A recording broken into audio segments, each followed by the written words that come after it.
प्राप्त नहीं हुआ। एक दिन दुखी होकर राजा अपने गुरु वशिष्ठ के पास गए। महामुनि वशिष्ठ जी ने श्रृंगी ऋषि को पुत्र कामेष्टि यज्ञ करवाने को कहा। यज्ञ के परिणाम स्वरूप राजा दशरथ को 4 पुत्र प्राप्त हुए, राम, लक्ष्मण, भरत और शत्रुघ्न। अत्यंत सौहार्दपूर्ण वातावरण में चारों भाई बड़े होते चले गए। सबने साथ साथ ही सभी आवश्यक विद्याओं में निपुणता प्राप्त की। महर्षि विश्वामित्र के आश्रम में जब कभी भी जाप यज्ञ होते तो दानव प्रवृत्ति के मारीच और सुबाहु उपद्रव मचाते, ऋषि मुनियों को आतंकित करते। ऐसे राक्षसों से मुक्ति दिलवाने के लिए विश्वामित्र जी ने भगवान विष्णु से आग्रह किया। भगवान विष्णु ने दशरथ पुत्र राम का नाम सुझाया। इसके उपरांत भगवान राम ने अपनी शस्त्र निपुणता और ईश्वरीय कृपा से मारीच की मां ताड़का सहित कई अन्य राक्षसों का वध किया और मुनि ऋषि इस आतंक से मुक्त हो गए। इसी दौरान पत्थर में परिवर्तित अहिल्या को फिर से मानव रूप में जीवित करके अहिल्या का कल्याण किया। अच्छे अच्छे सूरमा और बलशाली राजा सीता स्वयंवर के दौरान जिस धनुष को उठा तक ना सके, उसे राम ने बड़ी सरलता से तोड़ डाला और सीता मैया ने वरमाला श्री राम के गले में डाल दी।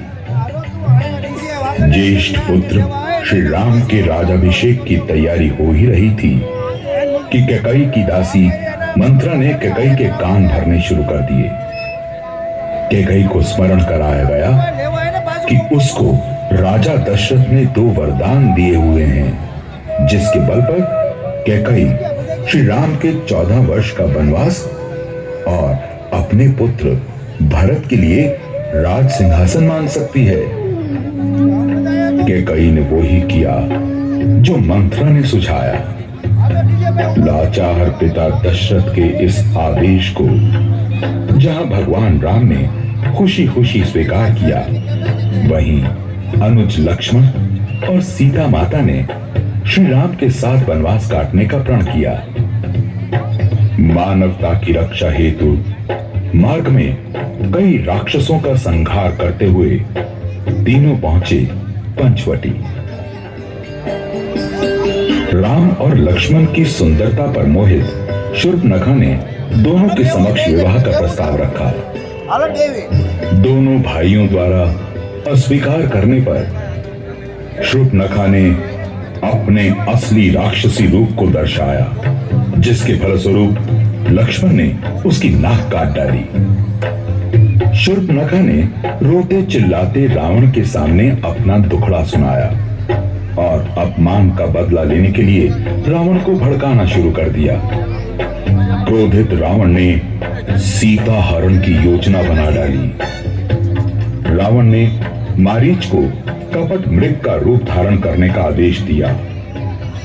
सुनहरा शरीर, मणि सरीखी आंखें, अत्यंत सुंदर मृग पहुंचा सीता मैया की कुटिया के पास। मां सीता उसके आकर्षण से इतनी प्रभावित हुई कि उन्होंने श्री राम को उस मृग को लाने का आग्रह किया। राम चल पड़े मृग के पीछे पीछे। वन से श्री राम जैसे स्वर में पुकार सुनकर लक्ष्मण श्री राम की ओर जाने से पहले सीता मैया की सुरक्षा के लिए कुटिया के चारों ओर रेखा खींच देते हैं और सीता मैया से अनुरोध करते हैं कि इस रेखा को वो ना लांघें, यानी लक्ष्मण रेखा के अंदर अंदर रहें। लक्ष्मण के जाते ही रावण भिक्षु के भेष में भिक्षा मांगने सीता मैया के द्वार पहुंचता है और अवसर मिलते ही सीता मैया का हरण कर लेता है। आकाश मार्ग में दुष्ट रावण को राम भक्त वृद्ध जटायु ने जब रोकने का प्रयास किया तो रावण ने जटायु को बुरी तरह से घायल कर दिया।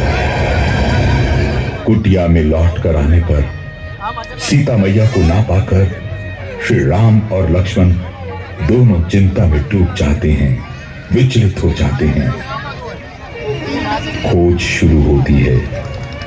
खोज करते करते राह में जटायु ने दोनों भाइयों को रावण के दुष्कर्म के बारे में बताया। व्याकुल भाई जब सीता मैया की खोज में भटक रहे थे, तभी उनकी भेंट होती है श्री हनुमान जी से। राम लक्ष्मण की व्यथा सुनने के पश्चात हनुमान जी सुग्रीव के साथ मिलकर सीता मैया को ढूंढने का बीड़ा उठाते हैं। खोज करते करते श्री हनुमान जी को जटायु के बड़े भाई संपाति बताते हैं कि मां सीता को रावण दक्षिण दिशा की ओर ले गया है। वानर सेना के महामंत्री जामवंत ने हनुमान जी को लंका जाकर सीता मैया को खोजने का आदेश दिया। समुद्र पार करते समय मध्य में श्री हनुमान जी को एक राक्षसी ने रोकना चाहा, तो हनुमान जी के पराक्रम और शक्ति के आगे वो राक्षसी ढेर हो गई और हनुमान जी लंका में प्रवेश कर गए। लंका पहुंचकर हनुमान जी ने सीता मैया को अशोक वाटिका में पाया।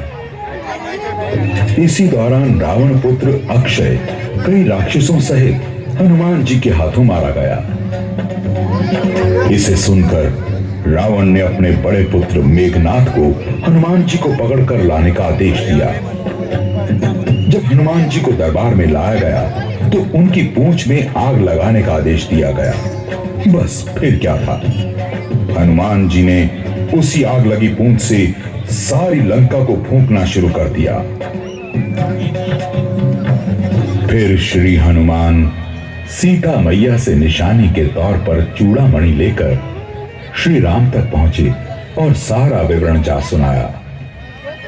इधर राम लक्ष्मण हनुमान सुग्रीव और वानर सेना युद्ध की तैयारी में जुटे हुए थे। दूसरी ओर लंका दहन से सारे राक्षस भयभीत थे। दोनों तरफ से युद्ध की तैयारी होने लगी। रावण के भाई विभीषण ने रावण को कई प्रकार से समझाया बुझाया कि प्रभु राम भगवान हैं जो मनुष्य के रूप में प्रकट हुए हैं, उनका विरोध छोड़ दो और सीता माता को सम्मान सहित लौटा दो। रावण ने विभीषण का अपमान कर उसे अपने राजभवन से निकाल दिया। विभीषण श्री राम का दर्शन लाभ लेने के लिए राम के शिविर में आ गए, जहां राम ने उसे स्वीकार कर उसका राज्याभिषेक कर उसका राज तिलक कर दिया। लंका तक समुद्र मार्ग से जाने के लिए जामवंत ने नल और नील को बुलाकर पुल का निर्माण शुरू करवा दिया। सेतु तैयार हो गया। श्री राम की सेना युद्ध के प्रस्थान को चल पड़ी। लंका के किलों के चारों ओर के दरवाजों पर वानर भालू की सेना ने आक्रमण कर दिया। वानरों के झुंड राक्षस योद्धाओं के समूहों को मसलने लगे। इधर लक्ष्मण मेघनाथ की ओर बढ़े। मेघनाथ ने घबराकर वीर घातनी शक्ति चलाई जो लक्ष्मण की छाती में लगी और वो मूर्छित होकर पड़े। हनुमान जी उन्हें उठाकर शिविर में ले आए। जामवंत के कहने पर लंका के वैद्य सुषेण को बुलाया गया। उन्होंने पर्वत और औषध का नाम बताकर हनुमान को उन्हें लाने के लिए भेजा। वो पर्वत पर पहुंचे, किंतु औषध ना पहचान पाने पर पूरा पर्वत उठा लाए। उपचार हुआ और लक्ष्मण हर्षित हो उठ गए। भयंकर युद्ध से रावण मन ही मन भयभीत हुआ। कुंभकर्ण को जगाया गया। ये देखकर श्री राम ने 1,00,000 बाण छोड़े। भयंकर युद्ध हुआ। कुंभकर्ण का सर धड़ से अलग होकर रावण के पास और दौड़ते धड़के श्री राम ने 2 टुकड़े कर दिए। रावण विलाप करने लगा। मेघनाथ अगले दिन के युद्ध प्रस्थान के लिए आवेशित हो गया। लक्ष्मण और मेघनाथ में युद्ध हुआ। अंततः मेघनाथ मारा गया। रावण युद्ध के लिए अपनी विचित्र फौज लेकर चला। रावण के वज्रतुल्य शरीर में किसी पर्वत, वृक्ष, बाण के प्रहार का असर नहीं होता। निशाचरों और वानरों की सेना भयंकर गर्जन करती हुई भिड़ने लगी।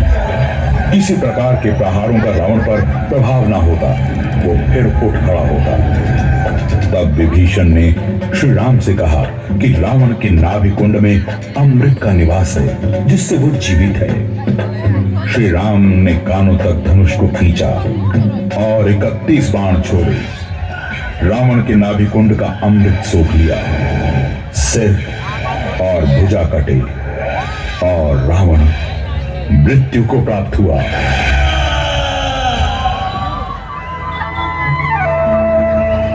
और फिर राम और सीता का मिलन हुआ। साथ ही बुराई पर अच्छाई की विजय हुई।